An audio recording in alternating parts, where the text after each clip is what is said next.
এই ভিডিওটা তোমরা একটু ধৈর্য ধরে দেখবে। আমাকে আজ থেকে 29 তারিখে একটা রাজ্য সরকার মেসেজ দিয়েছিল।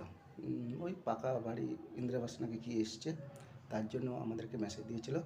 যে মেসেজে লেখা আছে আজ থেকে 7-8 দিনের মধ্যে তোমার অ্যাকাউন্টে টাকা ঢুকবে, প্রথম কিস্তি 60,000 টাকা। আজ তোমার হয়েছে ইংরেজি দিনে 6 তারিখ, ইংরেজি 6 তারিখ আজকে হয়ে গেছে। আজ কিন্তু পর্যন্ত অ্যাকাউন্টে টাকা ঢোকেনি। এটা কি সত্যি, মানে যাদেরকে মেসেজ দিচ্ছে তাদেরকে টাকা দিচ্ছে না সবাইকে দিচ্ছে? এটা আমি তোমাদের কাছে জানতে চাই। তোমরা আমাকে বলো যে কাদের কাদের টাকাটা ঢুকছে, একটু আমাকে এই কমেন্ট বক্সে কমেন্ট করে জানাবে দেখি না এটা ফেক না সত্যি।